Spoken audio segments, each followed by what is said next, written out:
That's why we're back, because after those civilizations were destroyed, there was so much karma and so much trauma to account for that we all got together and we said, what are we going to do to make up for this? So most of us are back now, and most of us have had lifetimes back then.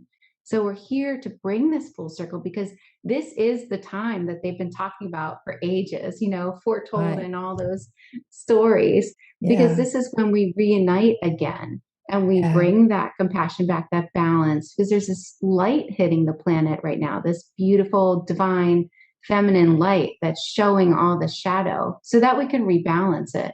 Yeah. This is a replay from my conversation with Sarah Breskman, Cosme, from May 2022. Enjoy.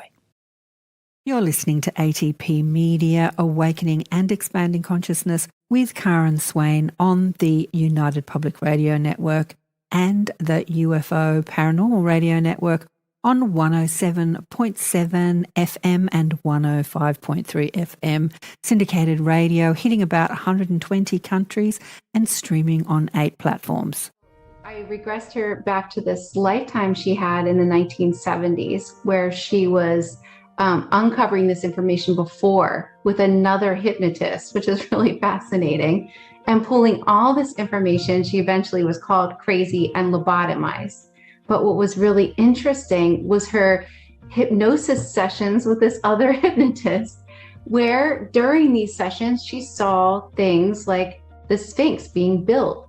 And she saw that these extraterrestrials that were building the Sphinx didn't have bodies when they came to Earth to build the Sphinx, because you only need bodies as an extraterrestrial if you're interacting with humans. And they weren't. And in that way, they didn't have to get stuck on the planet, and they could come and go as they wanted. So they built this thing. You got to accentuate the positive.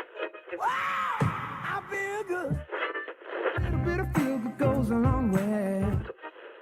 You're listening to Karen Swain, teacher of deliberate creation, accentuating the positive, showing you a way to a better life. Accentuating the positive, it's not just fad, it's sanity. Who in their right mind would accentuate anything else?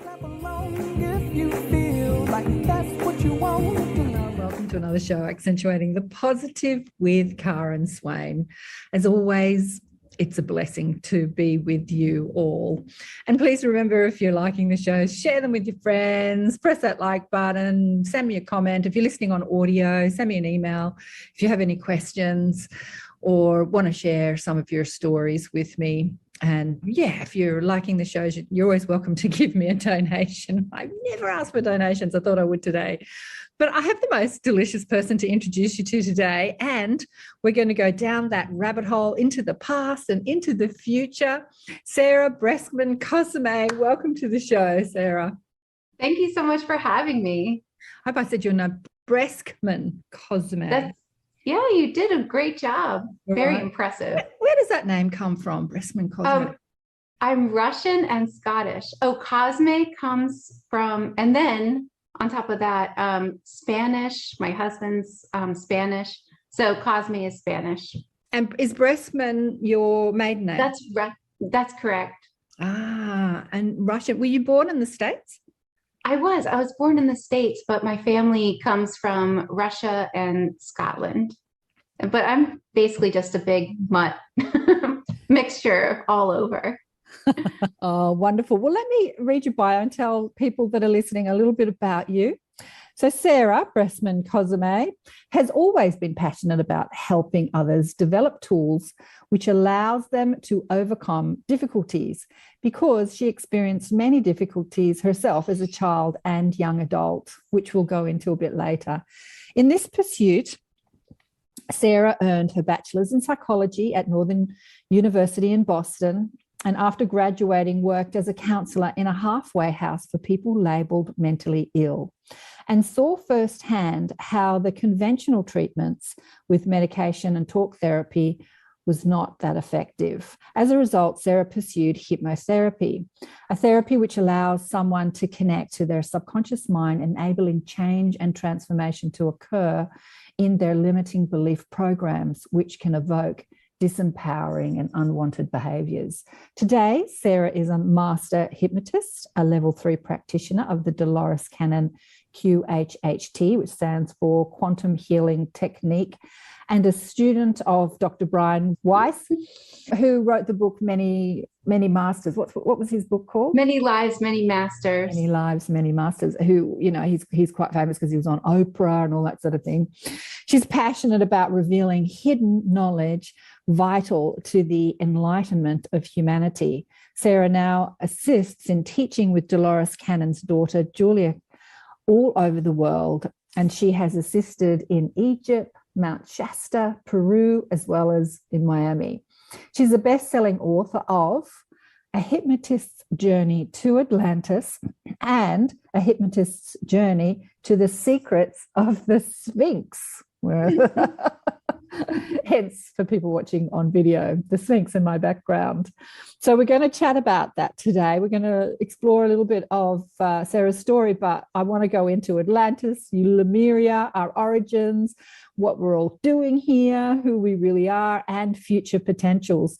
Because you've just, from your clients, you've just gained so much information, like your pursuit of information paid off, right? Definitely. It's amazing the work that I do. I find out so much, and it's such amazing information that could help so many people. So that's why I'm really passionate about sharing it, because people don't have access to this information. So when you receive the information from your clients, do you ask them to sign a release so that you can share their information, obviously without their name? That's a really good question. I actually don't use paying clients. I use people that we have an agreement. So we do a trade because this is what I do for fun, actually, writing these books and uncovering this information. I have clients that I've put under hypnosis many, many times. Mm-hmm. So they can go deeper each time. It's almost like working a muscle, and I can find out anything with these clients. And they can also ask questions and heal anything that they need to heal on their physical body. Okay, so the people that you get the information for the books are specifically picked for that. I mean, right. But wouldn't you also be receiving stuff from your clients that you're like, ooh, yeah? No, I was with the Atlantis book. That's when it first started, because I didn't know that I was supposed to write a book. Oh, okay. And as I was getting information from this one client that I was working with a lot, this weird phenomenon started happening in my office, where people that have never met one another or, knew about this information, because how would they know? They didn't know what I was trying to find, started recounting these same past lifetimes. And I thought it was a coincidence. So I would ask my friends, do you guys also get a lot of clients that regress back to Atlantis and Lumeira, right before their downfalls? And everybody said, no, I'm not getting that. I thought, this is really strange, until it wasn't strange. It was obvious that I had to report on it. I just love this, because I was always fascinated with the way that when Dolores, shared her clients' wisdom, how it seemed completely orchestrated, that she would speak to Nostradamus, but not through one client, through a dozen clients. And like Nostradamus would just use that portal of the client to come through again and give more information. I just thought, wow, this is so cool. Spirit's so clever. It's so interesting, because when you take a person to that level, you take them through regression hypnosis, and then you speak with their all-knowing higher consciousness. Mm-hmm. That is connected to everyone's higher consciousness. So essentially, you're tapping into universal consciousness, and you can find out anything. And so you don't need the same client. I don't use the same client for my information. I mean, I use one and then use another one and use another one, because I want to make sure the information is valid. Yeah. And they don't know one another, and they don't know what I've gotten from the other one. Yeah. Yeah. Do you think that you have a specific puzzle piece in the information you're bringing through? I mean, Dolores seemed to bring through so much information, but she was definitely speaking to a puzzle piece, like a niche. What do you think yours is? My niche? The guides are bringing through your clients. Oh gosh, there's so many different guides, but what I've learned is that I am not in charge of it whatsoever. The guides have an agenda. Yeah. They figure out basically what they want to get across to humans now. Right. Is Okay. what it seems like. And that's the information that comes to. I don't have to do anything. I do have to like kind of feel where it gets put together as far as where it goes in what book, because there's so much information, but it's such a fun, wild ride. Like I feel like an investigator. It's so exciting. Even today I was working with one of my subjects, and just the stuff that comes out is so mind-blowing. It's just unbelievable. So it's really fun, honestly. I know we're going to explore some of that mind-blowing stuff, but I'd like to sort of hear a little bit about your journey. What was happening for you to make you pursue healing? Well, you probably know these people. I was such a mess growing up. I always had so many problems. I was one of those people. I was overweight. I had all kinds of fears, phobias. I was always nervous, and I couldn't really sleep at night. I had so many problems sleeping. And I even had OCD where I would open and close drawers and flick on and off light switches. But I was a kid and I didn't know what was wrong with me. I didn't realize that I was just highly, highly sensitive. I would also see people that happened to have already died, but they didn't look like people that were dead. They looked like people to me.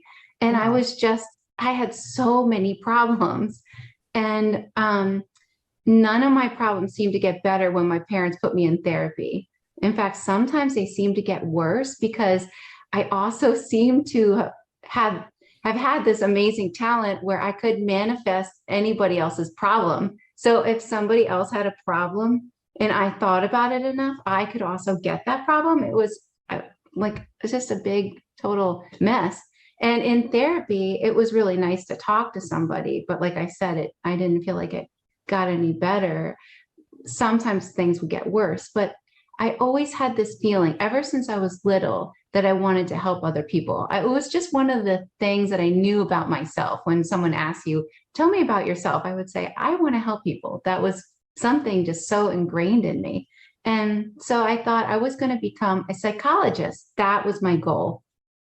So I went to Northeastern University and I studied psychology with my goal being I will become a psychologist because I had already experienced therapy and I definitely knew a lot about problems. I was very good experiencer with that. And after I graduated college, before going to graduate school, I had an internship where my job was to basically give these people medications and counsel them with all the different techniques that I had learned and all the medications that I had to learn about. And I thought when I was in college that this was the leading edge of thought, that this worked. I was told it worked. And I was told all these medications work for these people. So I was super excited to help people. I thought I was going to help people. Within about a week of being there, I felt as if every single thing I learned in college was a complete lie. Everything. I couldn't believe that this is all we had to help these people. I mean, these were people and they were considered, schizophrenic if they talked to angels or extraterrestrials. They were considered people that needed to be heavily medicated if they had any kind of like psychic experience. And I mean, granted, yes, there were some people that definitely had some issues, but nobody got better. I never saw one person, not one success story, not one, come in there, do what we were told helps people and then leave. I never saw that. In fact, it was the opposite.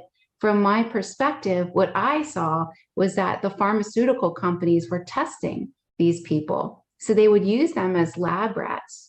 And they would have these wristbands and they would have to go for weekly tests to make sure they didn't die on some of these experimental medications that were supposed to quote unquote help them. So it didn't take me long to think, I think there's got to be something else out there because I wanted to do something that helped people. My goal, of course I wanted to make money, but that wasn't my real goal. And I thought, I'm not going to continue and go to graduate school. So I quit that. And eventually I got into hypnosis. And I did past life regression, because these were the things that you did back then. It was past life regression, lose weight, and quit smoking. And it was amazing because right away I saw that past life regression worked. I always wanted to do something that worked, that helped people. And I had a couple clients come in for a past life regression, which I was kind of skeptical, to be honest with you. They would come in and they would all of a sudden seem to remember a past life. And I wasn't even sure they really were, but they would heal themselves. And I thought, wow, this is incredible. There's something about this. And so I studied with Dr. Brian Weiss in New York. And then I started doing his method for quite a while. I stopped doing the lose weight and quit smoking. And I just did that for a while. And I really enjoyed it, but I had this feeling like there was just something in my life that was missing. It was just like this hole in my life that I just couldn't figure out. So one of my friends knew the psychic, and I talked to the psychic, and she said, this is the easiest reading I've ever done. She said, most people have different future potentials, and there's a lot of different potentials. But she said, with you, Sarah, this is the easiest reading. You have one clear path, and I can see it very clearly. She said, the reason you think you're missing something is because you're supposed to do Dolores Cannon's method. You're going to get really good at that. You're going to work your way up, and you're going to eventually teach it. And then you're going to be writing a ton of books, and you're going to be speaking about it all over the world. And I thought to myself, she got me confused with the other person. Like, she probably thinks I'm her other client, or the other client that's coming after me, because I don't know who Dolores Cannon is. I mean, that's a great story, but I don't write anything. So I just didn't think anything of it. Of course, I thanked her and everything. I thought, that's so interesting. That was a really nice reading. I didn't think anything of it. But then I looked into Dolores Cannon to see who this person was, because like I said, I didn't have that type of background. I wasn't a very spiritual, person, because I didn't know much about spirituality. I just didn't have that exposure. And when I found out about Dolores, when I looked into her and started looking into what she taught, something really clicked within me. I thought, oh my gosh, this is what I've been looking for. And just like the psychic said, her name is Emma McIntosh, because people ask me, Emma McIntosh. Just like she said, I worked my way up from a level 1 to the top level. And then I started teaching with her daughter all around the world. And then I've been writing books ever since. And I'm actually speaking about them all over the place. So it's been a wild ride, and I still really can't honestly believe it. I don't really know, how this all happened, but I guess I'm just following my path. You're following the path. I know. I don't really know how it all happened. I know. You're listening to ATP Media, Awakening and Expanding Consciousness with Karen Swain on the United Public Radio Network and the UFO Paranormal Radio Network on 107.7 FM and 105.3 FM, syndicated radio hitting about 120 countries and streaming on 8 platforms. This is a replay from my conversation with Sarah Breskman, Cosme, from May 2022. Enjoy. Well, it's fantastic. Your story sounds so similar to mine. It's so funny. I always hear a bit of my own story and most people's stories, but I like you. I wanted to help people, and didn't know how that looked until I did a naturopathy course, 5 years full-time study, and I left there thinking, I don't think I've actually learned anything that's going to help the world. I mean, not to negate naturopathy. I felt that it should be that level of understanding of our health should be taught in school. Like, that's what we should learn in school. We should learn about our diet. We should learn about our body. We should learn those fundamental things. But I didn't feel like it was going to change the world. Yeah, so I kept pursuing. I kept asking, what will change the world? What will change the world? Yeah. So, wow. Yeah, similar story. And so interesting. Yeah, as far as the QHHT, Mary Rodwell and I have talked about this because you know who Mary Rodwell is, don't you? She's a famous hypnotist here in Australia. I've heard of her. Yeah, her clients are predominantly, going back to their galactic lineage and talking about their aspects of selves that are, doing wild things in the cosmos and why they're here on Earth at this time for the shift and what they're here to do. And she's written books about it, one being The New Human. But we've talked about, because she's psychic, she doesn't talk about being psychic. She travels with the client. Like when she puts them under, she's completely aware of what they're seeing. And that's not something specifically taught in QHHT, but I'm sure you do that too, right? A little bit. I mean, I do try to keep my vibration high by going outside and doing different, techniques so that I can be open. But I don't always see what the client is seeing. I'm not like a very psychic person by any means whatsoever. Yeah, I remember Dolores always saying, I'm not psychic. Like she always used to say that, like, I've got to stay in my logical mind and not be psychic.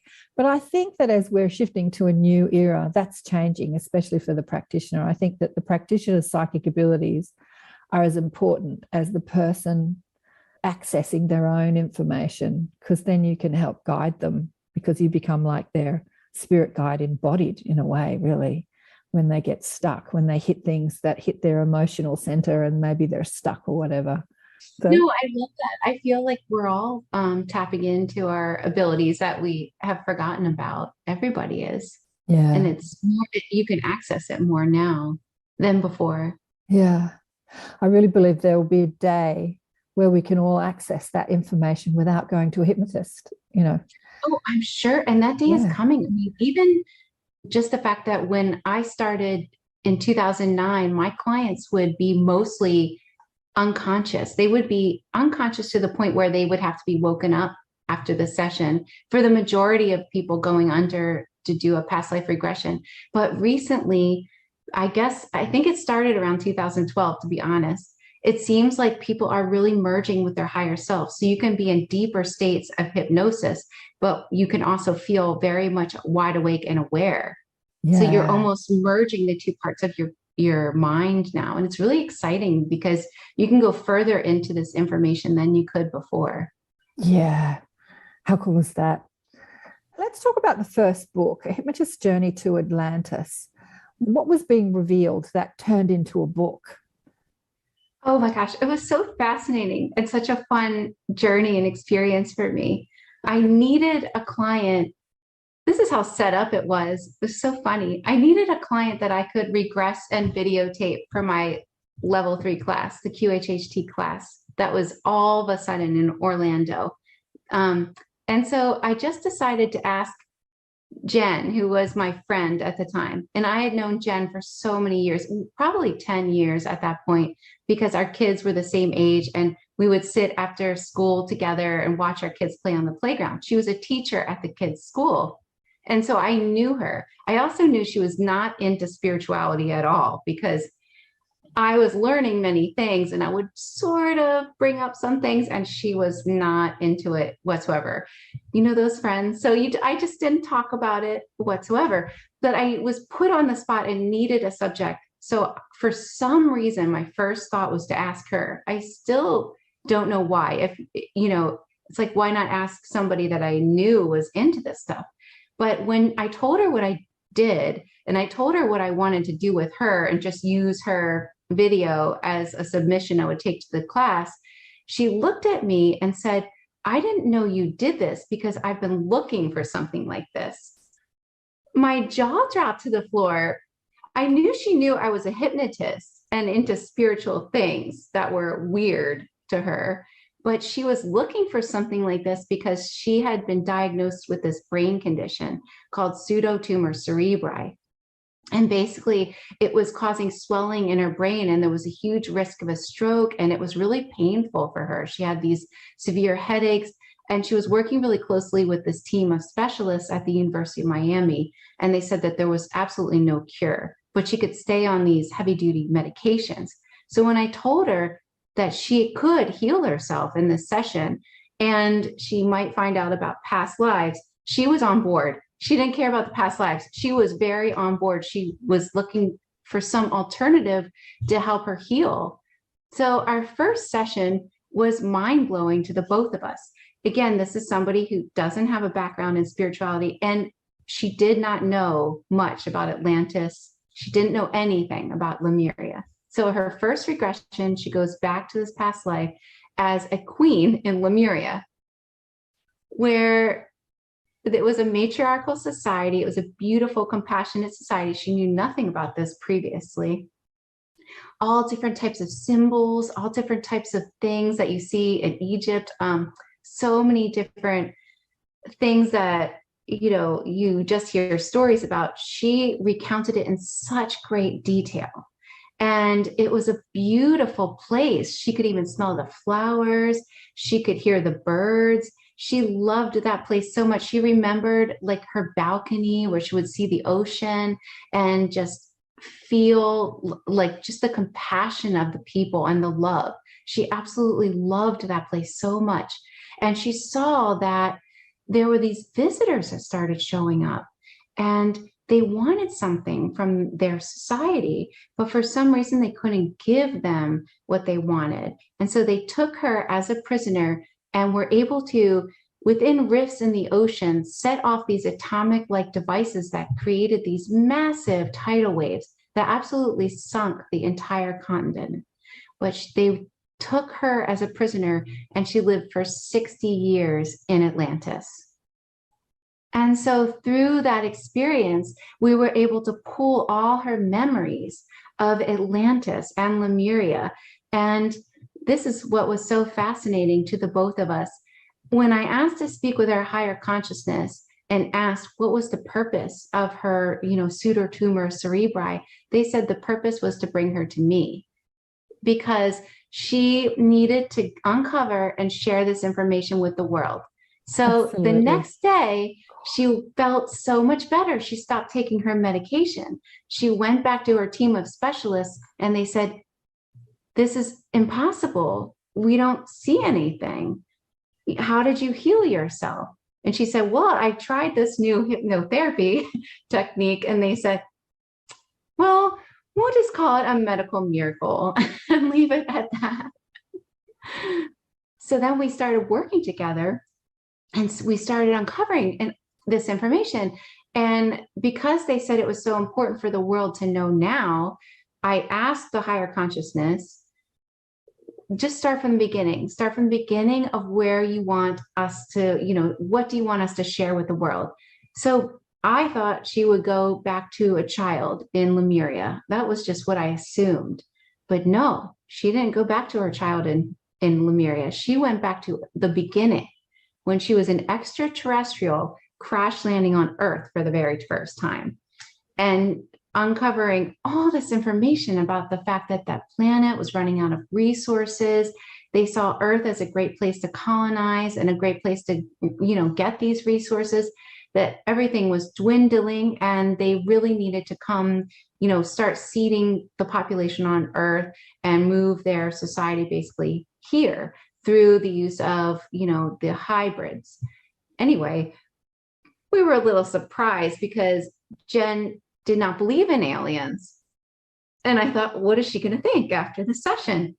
She had a much different idea about them, but I was a little worried when they started showing her that, because I did kind of want to get her background beforehand.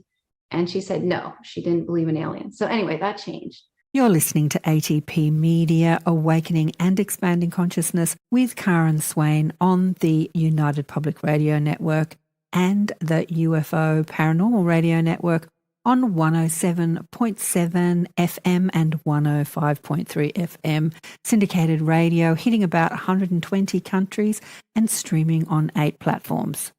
This is a replay from my conversation with Sarah Breskman, Cosme, from May 2022. So we uncovered all this information about extraterrestrials and what they're doing on Earth. And then we started going into her lifetime in Lumeira. And really, that's when that really strange thing started happening, that my office is flooded with people that had the same type of experience, or they would recount memories of being at Atlantis during the final days, or they would recount crash landing their ship, their extraterrestrial ship. So I started just pulling together all this information. And then if I was going to use one of those, I would ask them, can I use your session? I've changed everybody's names too. And then Jen wrote her own book called Child of the Universe, which is her firsthand perspective of her experience. And then I put my information into Hypnotist Journey to Atlantis. Whoa. Wow. Okay. I've got so many questions. So what I'm gleaning from what you're saying is that Atlantis and Lumeira coexisted simultaneously in the same time frame on Earth. So Earth at some stage in our evolutionary journey was an enlightened planet where we didn't have the consciousness, the third dimensional consciousness we have today. But there was some outside force. Were they extraterrestrials? Like who attacked? They were Atlanteans. So the Atlanteans had more technology, because this is what I got through these sessions. And I don't really know what other people get, because I don't watch anybody else's YouTube, or I've actually never read Edgar Casey's material, which I should someday, because all right. Okay. But I only get my information from my own session. So what I received was that there were many extraterrestrial crashes, and that was intentional, because it was a one-way mission to get them to set up these colonies. Although the extraterrestrials at the time were not aware that they would crash, but they were able to crash land. So many were able to survive.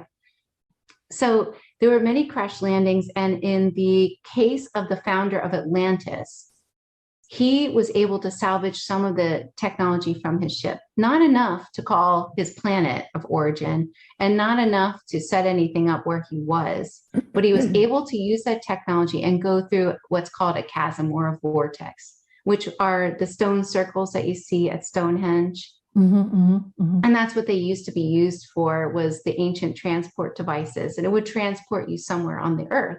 So the founder of Atlantis was able to get this, whatever he had crystals that he found from the ship. He was able to use that. Go ahead. Who was the founder of Atlantis? Is he an extraterrestrial that landed on Earth? Yes.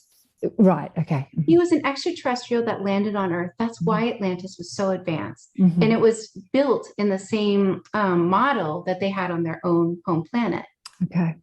So there was a reason for Atlantis looking the way it did. And the reason for all that extraterrestrial technology, it was because the founder was extraterrestrial. Right. He just couldn't get back home. He couldn't get back to his home planet, and he couldn't call them, basically. So he set up, so after he went through the vortex, he went through the vortex, and he ended up where Atlantis was now, which was in the Atlantic Ocean, basically. It's not there now, but so he luckily found some technology left over from an earlier group of extraterrestrials, and he was able to use that to start building the city and create human hybrid slaves. And then he built this whole big Atlantis. That was how Atlantis started. Now, Lumeira started in a much different way. There was an extraterrestrial that crash landed and started breeding with the humans, since there was nothing else they could do to kind of create these human hybrids. They started breeding with the humans, and it didn't seem like any survived at first, except one did. And that one went on to share these genes with others and others, but they didn't have the same technology that Atlantis did. So the Lemurians became these beautiful people who were very advanced spiritually. And they were a matriarchal society, because instinctually knowledge was passed from the mother to daughter. So a mother didn't have to teach her daughter information about plants or herbs or things like that. It would just be an instinct that was passed through the subconscious. And the ruling party were women. The leaders were the natural rulers, because they had this stored knowledge, and that was considered the most valuable. And it was a very fair society. You're listening to ATP Media, Awakening and Expanding Consciousness with Karen Swain on the United Public Radio Network and the UFO Paranormal Radio Network on 107.7 FM and 105.3 FM, syndicated radio hitting about 120 countries and streaming on 8 platforms. This is a replay from my conversation with Sarah Breskman, Cosme, from May 2022. Enjoy. As I listen to you speak about this society, even though it's in our past, it takes me into the future of where we can go. It's kind of like, full circle, isn't it? Not necessarily a matriarchal society, but more balanced, like not patriarchal, not matriarchal, like a balanced society, but just moving into that peace and love and intuitive way of living that you. That's why we're back, because after those civilizations were destroyed, there was so much karma and so much trauma to account for that we all got together and we said, what are we going to do to make up for this? So most of us are back now, and most of us have had lifetimes back then. So we're here to bring this full circle, because this is the time that they've been talking about for ages, foretold in all those stories, because this is when we reunite again and we bring that compassion back, that balance, because there's this light hitting the planet right now, this beautiful, divine, feminine light that's showing all the shadow so that we can rebalance it. Yeah. As I'm listening to you, the guides are saying, not most of us, all of you, you're all back. You're all back. Well, you're all back. Yeah. Right. You can tell if you are, I feel like most people can tell if they are many people have multiple lives in Lumeira and Atlantis, but people that feel more passionately about one or the other, the first iPhone buyer, and who loves technology, who's just so excited by new technology. Right. And then you have the person that loves herbs and playing music and eating a plant-based diet. They resonate sort of with different parts of that history, I think. Yeah. Some both. Definitely. What I'm getting is I'm listening to you. They're just downloading some information. They're saying that, there are many people on the planet that have had, multiple lives in many different timelines on Earth.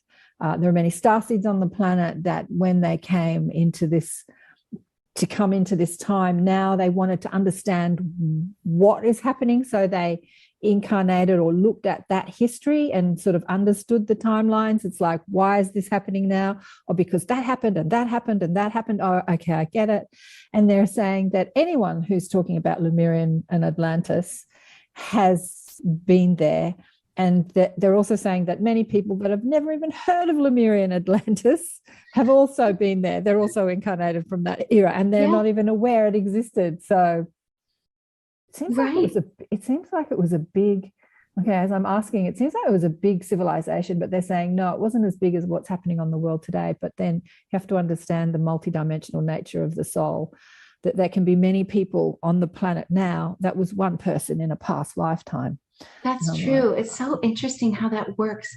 Yeah. Like if I ask about like a famous person, like King Tut or something, he's in multiple people living lives now on this timeline, and of course other timelines. It's so fascinating. Exactly. And I have met several people that has been me in a past lifetime during the time of Jesus.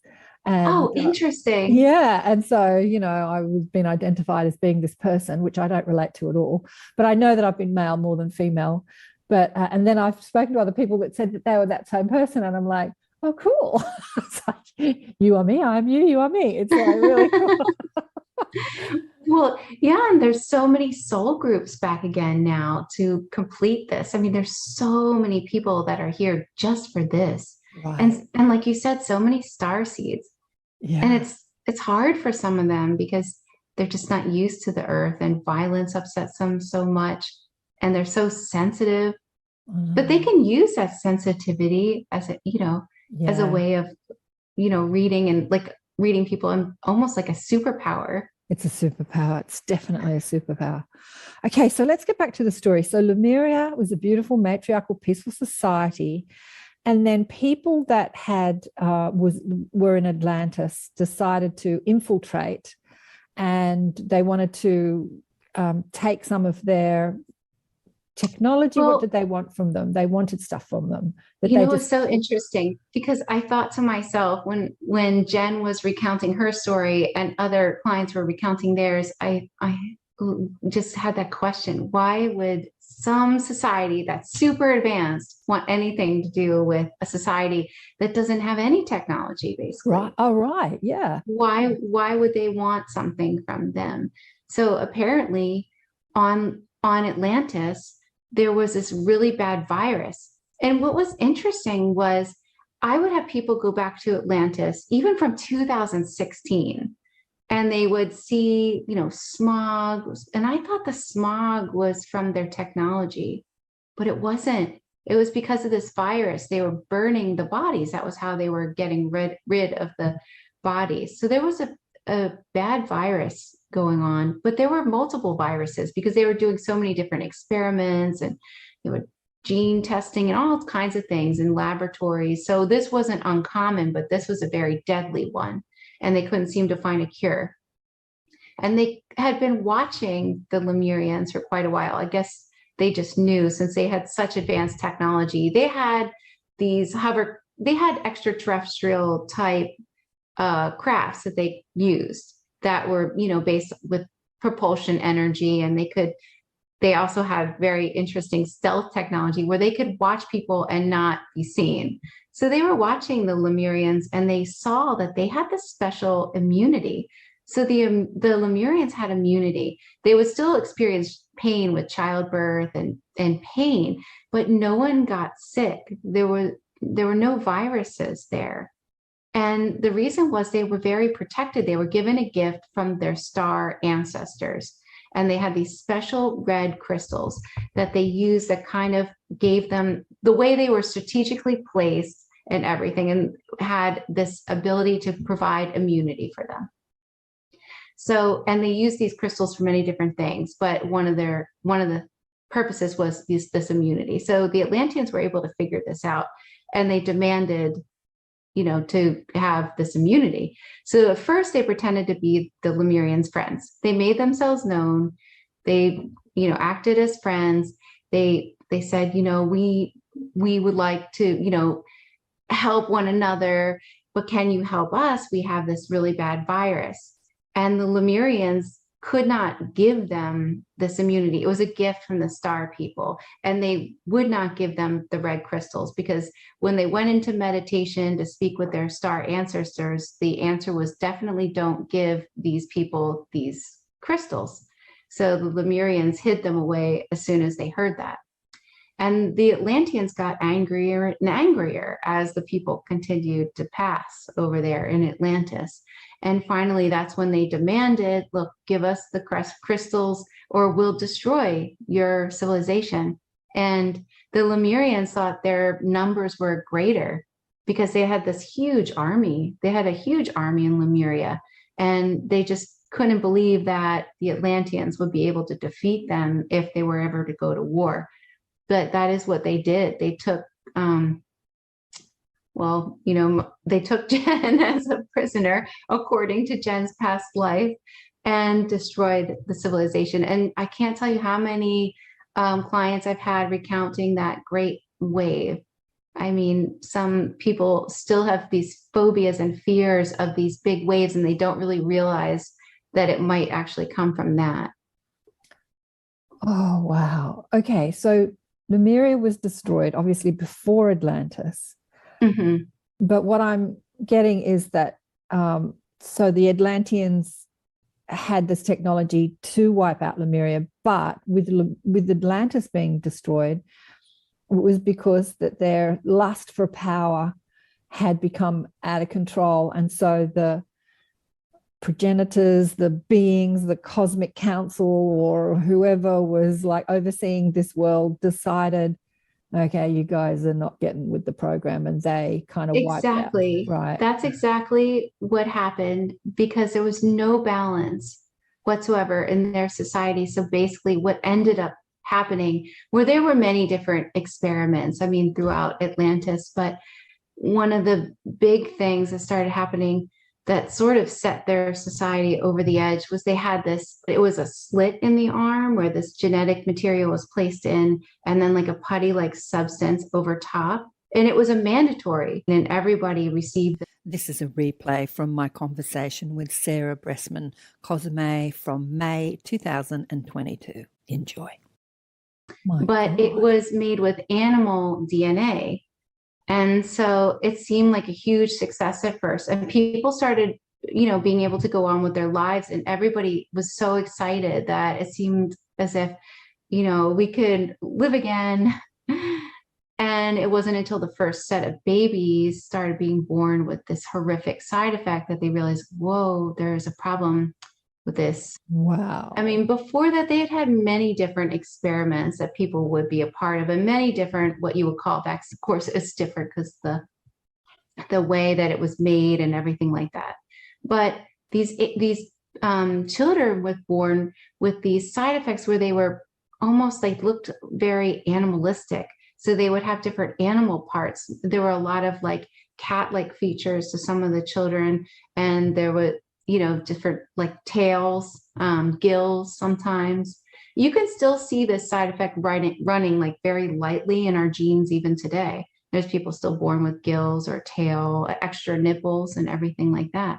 So what was happening was these children were being told, the parents were told, that they would be taken to this special island and they would be given resources and things like that.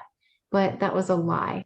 They were actually being killed, because they didn't want anyone to tell the tale. And they at the time, there was a very large judgmental group during that time. But what they started to realize later on was that these children that were affected by side effects had very special abilities.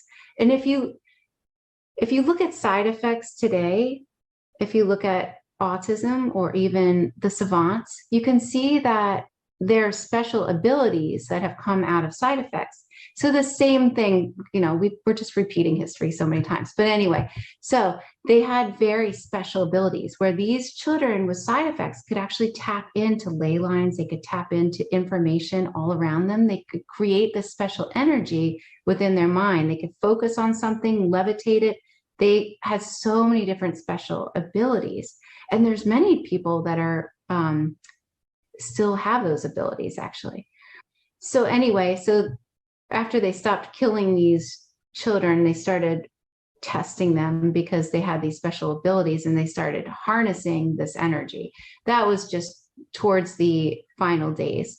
But there were groups of some of these children that did escape that went to Egypt and started creating different things based on their abilities. And some of those you can still see today in Egypt. Oh, wow. This story just gets better and better. Talk about history repeating itself. Okay, so when Atlantis was, wow, the most massive flock of white cockatoos just went past my window. And I live in the city on a street, on a suburban street. Anyway, that was just wild. Hello. Wow. Okay, where was I? So when Atlantis was destroyed, obviously not everyone died. And there is still genetic makeup in people that did survive from that era in humans today. Like, because, is that right? Yeah. Right. Oh, definitely. Right. Not everyone passed in Atlantis. And many people, because where Atlantis was, it was very close to North America, and it was very close to Egypt as well, because the continent looks so different. When people would pass from their lifetime, I'd always get them to look down and look at the world, and everything looks so different. There were water and coastlines look so different. The Western Africa was a lone sandbar that traveled to the Sphinx. So it was really interesting because everything looks so different than it does today. You're listening to ATP Media, Awakening and Expanding Consciousness with Karen Swain on the United Public Radio Network and the UFO Paranormal Radio Network on 107.7 FM and 105.3 FM, syndicated radio hitting about 120 countries and streaming on 8 platforms. This is a replay from my conversation with Sarah Breskman, Cosme, from May 2022. Enjoy. But there were many survivors, not many, but there were survivors that then breeded with other people, and not that much of their technology was salvaged for a reason, because they were too out of balance. So it was a reset of their civilization. And that happens periodically throughout history when things are too imbalanced. Yeah. And we're at that precipice right now on planet Earth. Yeah, we're back. We're back. We're back. But back. See, the thing is that I've heard in sessions is that it's actually very exciting where we are right now, because humanity doesn't evolve like a straight line. It doesn't just keep going up, it goes in cycles. So we're back right now, but that means we're making a huge jump forward. Mm-hmm. So this is really exciting. And I've heard we don't need to reset our civilization, that there's been so much work and there's been so many star seeds placed on the planet so that we will make it this time. We will do this jump like we're supposed to do. And this world, this earth, will rebalance itself. It doesn't look like it when you look on the news, and there's a lot of chaos going on right now, but the end result will be beautiful. They say it's like labor pains, like a woman giving birth, that it's horrible for a while, but something beautiful comes out of it. And that's what they keep saying. They keep saying, just hold on, this is going to be amazing, just hold on. Well, lately on the show, we've been exploring. I had this amazing woman on the show, Dolly Saffron, who is an extraterrestrial contactee, and she has full conscious recall of all her experiences with her Star Nation family. She doesn't need to go into hypnosis. She's got full recall, and she flies the ships, and she says that her job is like when the solar flash wipes out, takes humanity back to the Stone Age.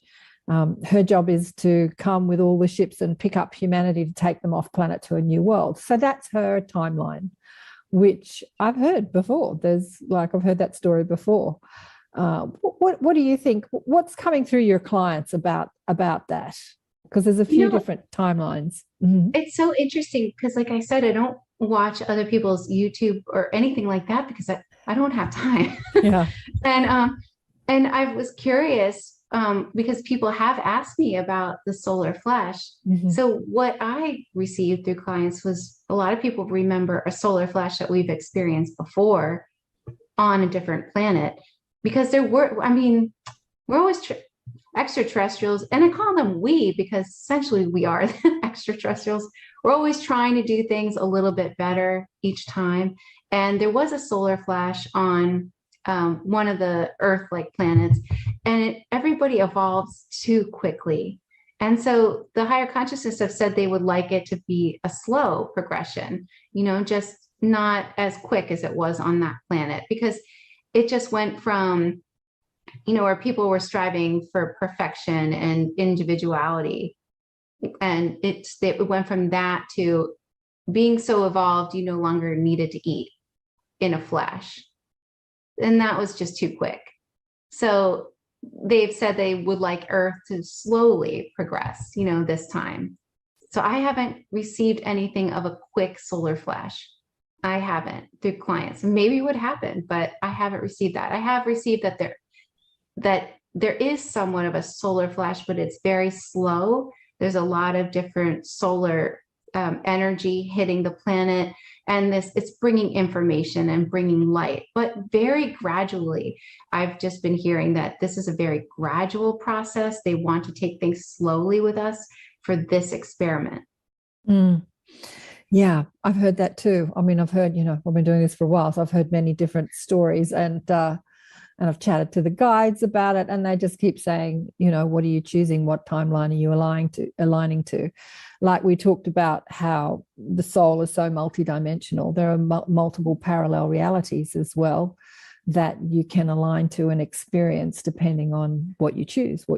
Definitely, because it's so interesting, because we're each creator beings. We're that powerful. So if you take away our filter, everything is like we're creating it with the filter of our eyes. Everything is like a dark, muddy gray. Actually, that's what reality looks like, they've said. And because we create what we want it to look like, our purple will look different than somebody else's purple. So our reality is literally our own recreated reality. It's like a hologram universe. Right. And I love saying this because I love it that the extraterrestrials keep honing this point to everybody. But they say the truth of the universe is that this life is just a game, and that this game has been going on for longer than human beings can comprehend in the aspect of time. Because we keep traveling to different planets and we see them and we experience their life cycles, and then we go to other planets. There isn't any death at all whatsoever. Mm-hmm. And we just continuously do this. So if you think about it like that, nothing could ever harm you, ever. You're always alive. You're always continuously doing this. But this is just a game and an experience, Yeah. And you're basically creating your own. But we have shared creations. And that's what happens to a lot of people, is we fall into the trap that what other people say is true, when it doesn't have to be true at all. You can live in the fairy realm if you wanted to, and you literally could. Yeah. Well, it's true for the person who's saying it, and it is their truth and a truth and their truth. Like what we do as humans is we say, oh, that's not true, meaning that's not true for everybody, but it's true for them. Like Dolly's, that is her timeline, that is her truth. After I had that conversation with Dolly, I'm a big sort of like streamer at night, I try to turn off from the conversations I have during the day. I end up having more of them as I watch streaming stuff at night. I watched all this stuff about time travel and future time and people going back in time, and when they changed something they came back into their time and things were different, and I'm like, oh my God, this is exactly what the guides are talking about with timelines and different parallel timelines and realities and universes. And that's her truth. It's what is true for one person doesn't necessarily is your truth, because what are you choosing as your truth? What are you choosing as your truth? Yeah. And I think we were supposed to learn that through the whole COVID experience, that you could literally be around somebody that has a totally different truth, but it would literally be true for them. Right. Oh God, I just had that conversation yesterday with somebody who just came over. Their truth is very different to my truth. Yeah, very different. And what you create your reality, right? What you believe, you create. What you believe. So if you believe you're in danger, you're in danger. If you believe you're not in danger, you're not in danger. Right, exactly. Wow. Well, I thought I had this one example, and I hope I don't, it's not bad to use this example, but I had this mother that came in because she was really upset about her daughter getting all right, I'm just using this as an example because it was really interesting. And she was upset about that because her truth was that this was harmful. So I asked her subconscious, her higher self, what should this mother do about that? Or is her daughter going to be okay? And her higher self said, of course, her daughter has a different reality. In her reality, that was very beneficial to her. So she should love that decision. And it will be a great decision. But in the mother's reality, it's a totally different reality. And she is 100% correct in her reality as well. And I said, how is that possible? How can there be two different truths? And they said, this is an experience for everyone to see that you are literally creating your own reality. That's just perfect, because that's exactly what we're being shown in a very visceral, real way. So I was at a dinner party, for a better word, at somebody's place for dinner the other night, having this conversation, because they have a different reality to me. And then I kind of came out and I told them my reality, and they said, well, why do you think this? And I told them why I think this. And they're like, It's not their reality, but they're willing to listen. But what they were saying is that, this conversation has divided the world. And I said, actually, it's united the world.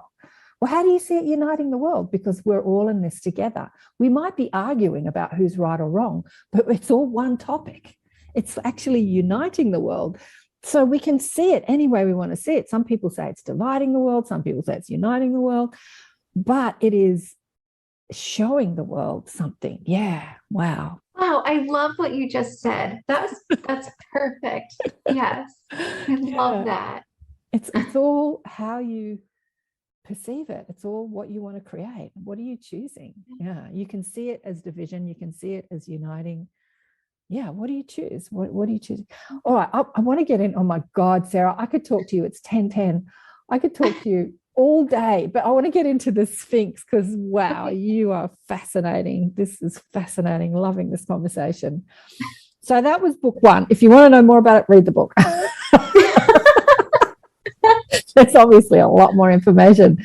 Let's just journey to the secrets of the Sphinx. Let's talk about how this book came about. So again, I was using Jen as my main subject because obviously she's such a star subject.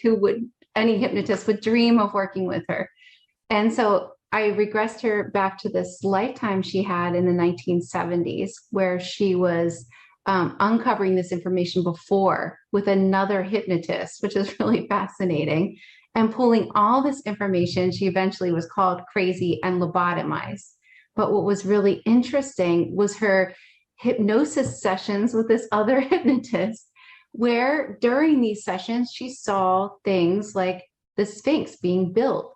And she saw that these extraterrestrials that were building the Sphinx didn't have bodies when they came to Earth to build the Sphinx, because you only need bodies as an extraterrestrial if you're interacting with humans. And they weren't. And in that way, they didn't have to get stuck on the planet and they could come and go as they wanted. So they built the Sphinx out of this very special rock. And this rock was used to harness and magnetize and hold energy. And it would hold information like a time capsule. And it would also broadcast it out to different planets. So that is why they used this special rock to build the Sphinx on. Most of the time was spent digging the underground tunnels underneath the Sphinx. The Sphinx facade took the least amount of time. And it was like a jungle cat looking face, because that was the apex predator in the area. And it was meant to create this almost like enigma for people when they stared at it, like a cat watching them, so to speak. And so the Sphinx records and broadcasts every single thing that has happened, our actual true history.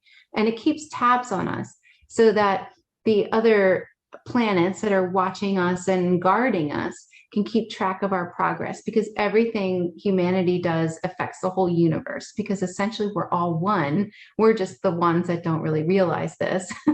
But every little thing you do affects counterparts of you. So if you think about the gray aliens, for most people, those are the future versions of themselves. Although that seems to switch according to what timeline you're focused on. If you're focused on more natural, holistic, spiritual timeline, it seems to be Arcturian. That would be the future version of yourself. But if you, this is what I hear in sessions. So you can have counterparts of yourself also living a full life on a different planet and be extremely evolved at this time. So they keep tabs on themselves, which is you. And one of the ways to keep tabs on all of humanity is through things like the Sphinx. So it's like a information energy vortex transmitter, something. I don't know. It is. Yeah. But you can connect with your home planet, or where you feel most resident, where you resonate mostly with, by connecting with the Sphinx, because you could also, it's like a really quick way to communicate with your home planet. Ooh, they're just giving me a stack of information. I'm listening to Sarah. I can't listen to you now. I'll listen to you. They're just giving me a whole stack of information about Egyptian gods depicted as animal figure like Kesmet and Hol, and they're just saying they understood this, they taught this in the mystery schools and blah, blah, blah. They're just giving me all this information. But surely there would be more than one transmitter of this. Definitely. So the Sphinx is not the only thing, right? Not the only, right? Yeah. It's just one of the most iconic, but they're all over. Some have been eroded, and there's many Sphinx-like structures on other planets. But many of my clients that have been to a lot of people consider the home planet, because there's many home planets, has like the structure that also broadcasts back to the Sphinx. Mm-hmm. And it looks like it's has these spires, like these squiggly lines coming up from it, is what my clients talk about when they see this other planet. But they're all over. And humans are also antennas. So, I mean, it's all connected. It's all the same. It's all symbolism everywhere you look. But we're also the antenna as well. But here's another antenna that was more. Okay. Oh, just getting so much more information flooding in. Antenna. So I was just sharing with you before we went live that, my hair had fallen out, and another friend of mine, a galactic goddess, asked her guides about it and said that your hair is your antenna, and as you lose hair and grow back new hair, it has a different quality of receiving, and so you can receive higher different frequencies, right? And oh my God, are you getting chills? And as I think about the Sphinx and the lion beings, and you think about lions and you think about their mane, and I know that I've been told by the guides that the Sphinx used to have a lion head, and then some pharaoh thought that it would be nice to put his head on the Sphinx and turned it into what we see today. But there is all this hair on a lion, right? And you're talking about antenna, and I'm like thinking, wow, the puzzle pieces are just falling into place right now. Wow, that is so incredible. So I wonder, because a lot of people are experiencing that after COVID. Right. And I've heard that COVID really helped a lot of people with what's that word? New upgrades. DNA upgrade. Yeah. So that sort of makes sense that is happening. And with the face of the Sphinx changing, according to clients, it was symbolic, because there's so much symbolism in the world. It was symbolic of the takeover of the divine, not the divine, but the masculine power, control, and greed, and the imbalance and the crushing of the divine feminine was symbolic of this changing of the face, where it was like no longer about, the actual face. Now it was the face of who, has the most power. The pharaoh. Yeah. The hierarchical face of some dude who reckons they're in power and controlling everybody. Right. Yeah, exactly. Humans. God. Mm-hmm. This is a replay from my conversation with Sarah Breskman, Cosme, from May 2022. Enjoy. You're listening to ATP Media, Awakening and Expanding Consciousness with Karen Swain on the United Public Radio Network and the UFO Paranormal Radio Network on 107.7 FM and 105.3 FM, syndicated radio hitting about 120 countries and streaming on 8 platforms. Okay, so there's more to this story, the secrets. So what are the secrets? Because I heard you with Regina, because you've been on Gaia with Regina Meredith, and you did an amazing job with, sharing the story there. But I'm finding out so much more from this conversation today. I'm loving it. And anyway, they built tunnels underneath the Sphinx. Do you want to talk about what's going on underneath? Oh, sure. Yeah, they built tunnels underneath, but there were so many different reasons for the tunnels underneath. There were many different extraterrestrial groups that would use the tunnels underneath. There's so many different reasons for it, but another reason was because of the Ice Age. The extraterrestrials seeding the planet didn't want to lose the population that they had cultivated. And, it took such a long time to get these people to where they were. So instead of losing them all as the planet was going through a cool down process, they helped these people create these underground tunnels. and they lived in these underground tunnels and cave systems until the ice receded. That was another reason. And then also the tunnels are meeting places for different groups of extraterrestrials to share ideas and to check on the soil and to check on humanity and things like that.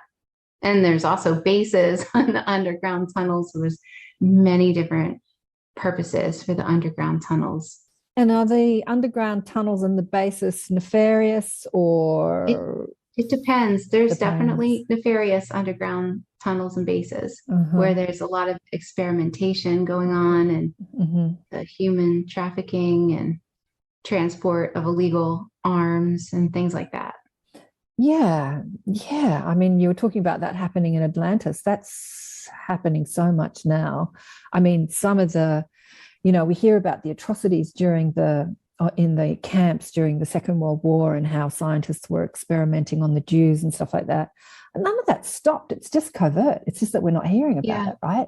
They're still doing hideous sort of experiments on, genetic. Yeah, they're still doing many experiments. Right. Yeah. Terrible ones. And that'll probably all come out as well as the light is revealing. The guides have said to me, if you're going to clean up planet Earth, you have to see where the dirt is. It's they used it like a dirty house. They say, you're living in a dirty house. If you dim the light, you can't see the dirt. But if you turn the light up, you can see where the dirt is, and then you can clean it up. And that's the analogy they gave me for planet Earth. Well, that's what's happening even within our own selves. We're exactly shining this light not only on all but ourselves as well. I mean, because nobody is perfect. Everybody's got a shadow. Right. Yeah. On it. We've all got work to do. Yeah. We're all holding a lot of density. And I think that the light workers, the light weavers elected to come into family that are holding many generations of, density and collective thought form. And they've come into chaotic, dysfunctional, horrible families. Mine was one of them. And specifically to clean up the genetic DNA on their own being, so that, we can move into a more enlightened society. Yeah. Less trauma. Right. It's so hard for these light workers, for these stars, because of things like that, because they come in and they wonder, why did I get placed in that family that's so different than I am?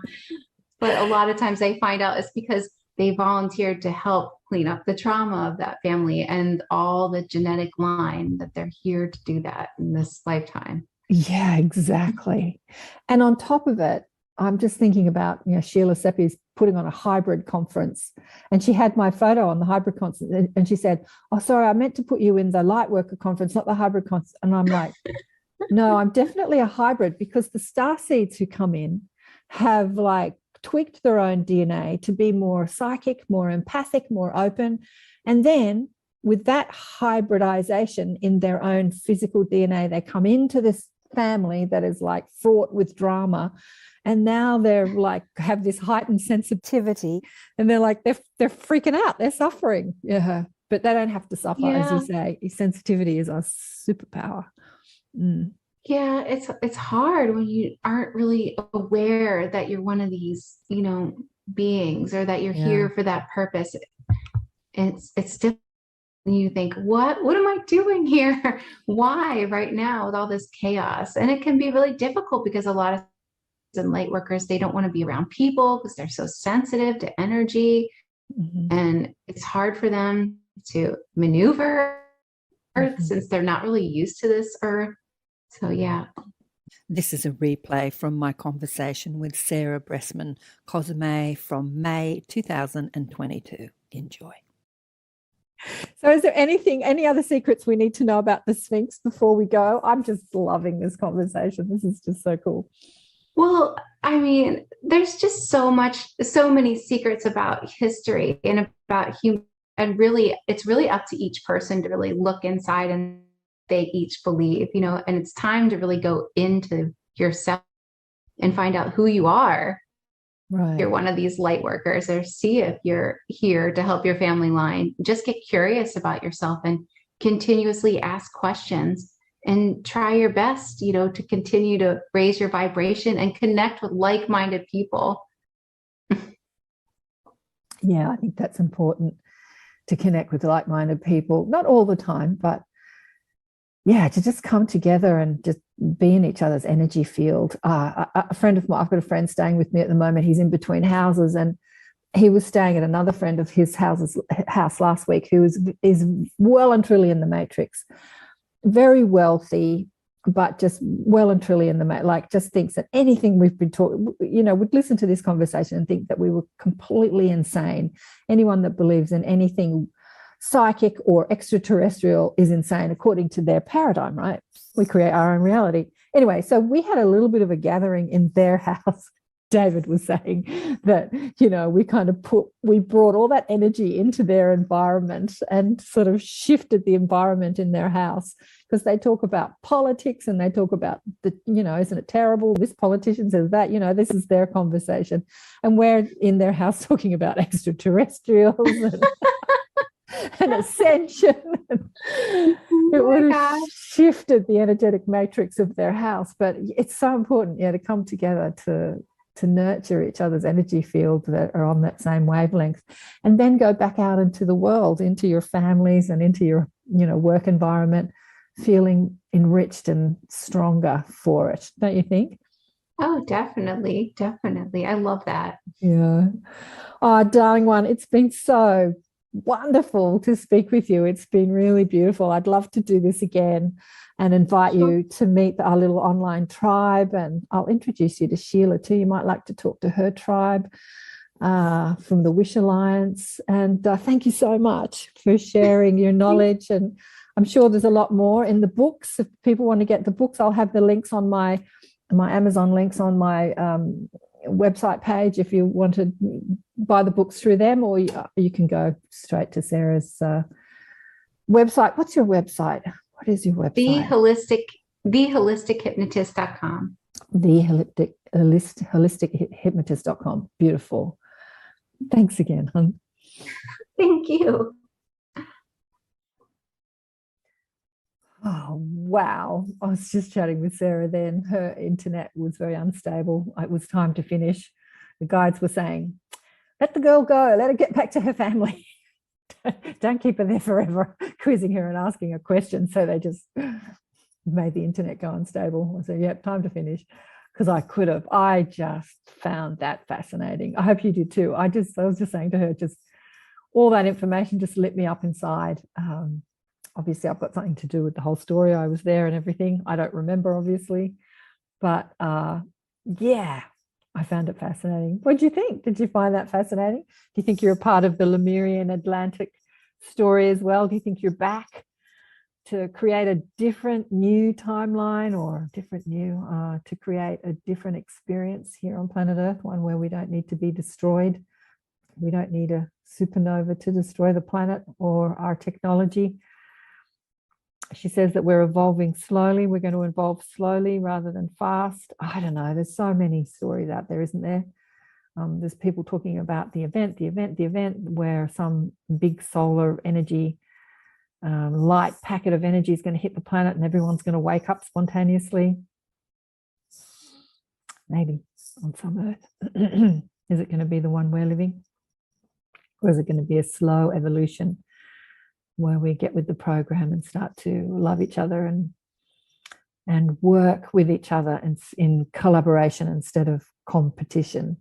I was just telling Sarah, I loved what I did yesterday. I was with Sheila Seppi and the Wish Alliance for the Conscious Awakening conversations that we're doing, and we simulcast live on 3 YouTube channels yesterday. I loved that, on Portal to Ascension, Neil Gore's YouTube, Portal to Ascension, Alan Steinfeld's New Realities, and mine, all simulcast, and then Facebook in the Wish Alliance group and my group, Awakening Empowerment Network, and then on my Facebook page. And the information was just blasting out to all these different portals. I just thought that was so cool. So I asked Sarah to come back and chat to us and to do that and talk more about, she's writing book number 3. She's in the middle of writing book number 3. delving deeper down the rabbit hole into all this information coming from clients. And so that'll be fascinating to talk. So we can talk more about it. But yeah, would you like to meet Sarah and quiz her and what the information that she's bringing through? I'm sure you would. So I'm going to organise that with her. I don't know when. We haven't set a date, probably towards the end of the year. It might even be next year now. Okay, towards the end of the year. And we'll blast that out on all the, do a live. And you can ask questions, or you can join us on Zoom and we'll do a live. But you'll have access to talking to her. I'll do it with Sheila so we can both co-host, so we can speak to a wide audience. That'd be fun. Won't that be fun? I'm excited. I think that'd be so much fun. I just love talking to Sarah. She was just great. Loved it. I saw her talking to Regina Meredith, and her and I had a bit of a chat about that. Regina seems to be so researched, and so she seems to know the answers to the questions that she's asking her. So she asks the question and then she answers the question before. And I'm thinking sometimes it's just best to turn up unresearched so that the questions that you ask are genuine, like you don't know the answers to them, so that you actually listen to the answers. But yeah, Regina was loving Sarah as well. She had her on the show several times. She was just loving the information that was coming through. And yeah, same. I just loved it. Loved talking. And Sarah's so easy to talk to and just wonderful. Anyway, I hope you enjoyed that. And yeah, check out her books. The books sound fascinating. As I say, I'll have the links to the affiliate links on the web page, which will be a link under this conversation if you want to use our links, and you can donate to the shows that way. A couple of cents goes to me. Rarely happens, but you know, I don't do this to raise money. I do it to raise consciousness. That's the whole point of these conversations. You're listening to ATP Media, Awakening and Expanding Consciousness with Karen Swain on the United Public Radio Network and the UFO Paranormal Radio Network on 107.7 FM and 105.3 FM, syndicated radio, hitting about 120 countries and streaming on 8 platforms. Thanks for listening to the replay today with Sarah Breskman, Cosme. She is amazing. That was back in 2022, May 2022. Obviously, some of the things I was saying were not relevant to us here in October, almost November 2025. I'm yet to get Sarah back on the show, but I will endeavour to get Sarah back on the show to fill us in on more of her amazing stories with her clients.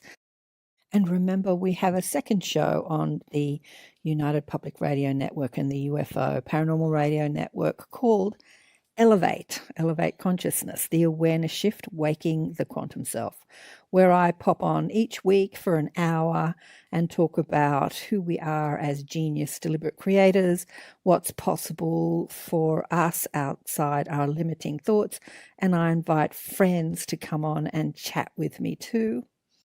Kristen Mismash often comes on a couple of times a month. And Caroline Idarola was on a few times. She says she can't do them now, but maybe she'll come back. But I invite other people that I've spoken with over the years to come on and have a fab conversation. It's a great show and I love doing it. And that is on Wednesdays at 6 p.m., 6 to 7 p.m. Eastern Standard Time, or 3 p.m. Pacific Standard Time on a Wednesday afternoon, evening. And it is, so I do it live on a Thursday here down under. The times are changing down under. Sometimes it's 8 o'clock in the morning, sometimes it's 9 o'clock, and as your clocks change, it'll be 10 o'clock. So for my summer, your winter, it's a couple of hours later, and then in my winter, I have to get up early to do the shows, both ATP Media, Accentuate the Positive, and Elevate, but I don't mind. I do love it.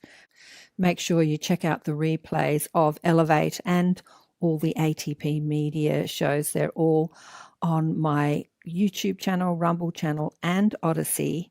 Also on the UFO Paranormal Radio Networks on their YouTube channels, probably not on their Rumble. They used to be on Facebook. Facebook is deleting the lives after 30 days. So go to their YouTube. There's Twitch as well and many other platforms. to catch the replays of the lives. They're all worth listening to. I have been contemplating retiring next year, but I say that every year. Anyway, what do you think? Should I retire or should I keep going? I'd love your support if I do keep going, because although we're reaching huge amounts of people listening through the networks, the streaming platforms, the major ones, even Rumble and Odyssey, are just not doing any traction. So it's up to you to share the love, spread the word, spread it through your social media platforms, tell your friends about these shows if you want to keep us going.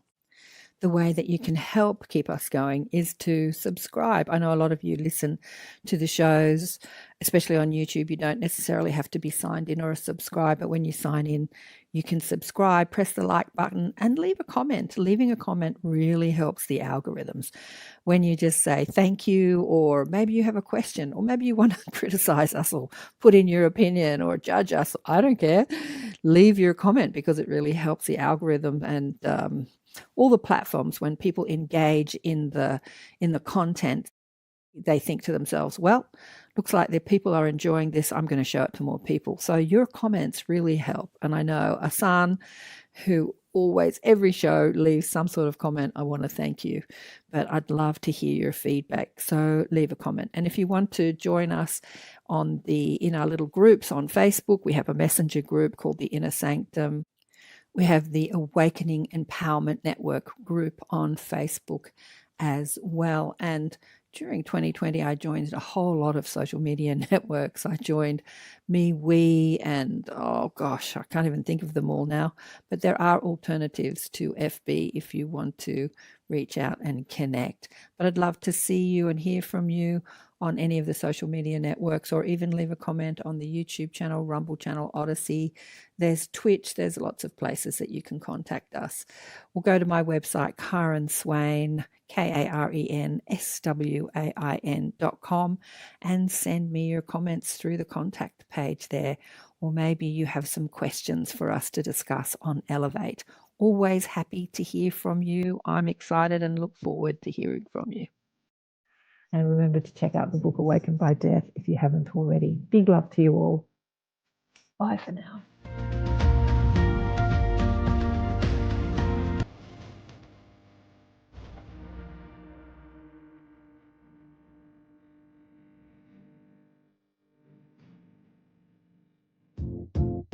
You got to accentuate the positive.